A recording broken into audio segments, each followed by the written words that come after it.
আজ বন্ধুরা তোমাদের সাথে যেই রান্নাটা শেয়ার করব রেসিপিটা, তো এটা আমার আগের ভিডিও মানে তোমাদের সাথে শেয়ার করা হয়নি, তাই আজকে শেয়ার করছি।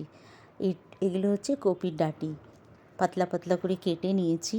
নিয়ে তারপরে নুন হলুদ দিয়ে একটু কুকারে অল্প একটু জল দিয়ে ডাঁটিগুলোকে ভাপিয়ে নিলাম। তারপরে এদিকে একটু সর্ষে, ধনে পাতা, কয়েক কলি রসুন আর কয়েকটা কাঁচা লঙ্কা পেস্ট করে নিলাম। তারপরে তেলের মধ্যে কালো জিরে ফোড়ন দিয়ে দেখো এগুলো ভাপিয়ে নিয়েছি। তারপরে দিয়ে একটু লাল লাল করে ভেজে নেব, কারণ এই মশলাটা দিয়ে আমি বেশি ভাজবো না, কারণ সর্ষে আছে, বেশি ভাজলে তেতো হয়ে যাবে। দেখো কপির ডাঁটিগুলো ভালো করে লাল লাল করে ভেজে নিয়ে তারপরে ওর মধ্যে মশলাটা দিয়ে 2-3 মিনিট নেড়ে চেড়ে তারপরে ওর মধ্যে দিয়ে দিলাম একটু পরিমাণ মতন মিষ্টি, দিয়ে একটু গরম জল দিয়ে দিলাম অল্প একটু।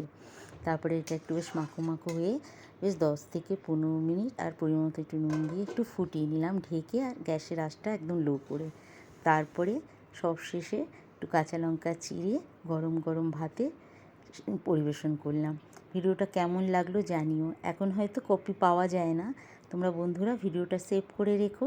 যখন কপি বাড়িতে আসবে তখন এই রান্নাটা এরকমভাবে বানিয়ে খেও, খুব ভালো লাগে গরম ভাতে।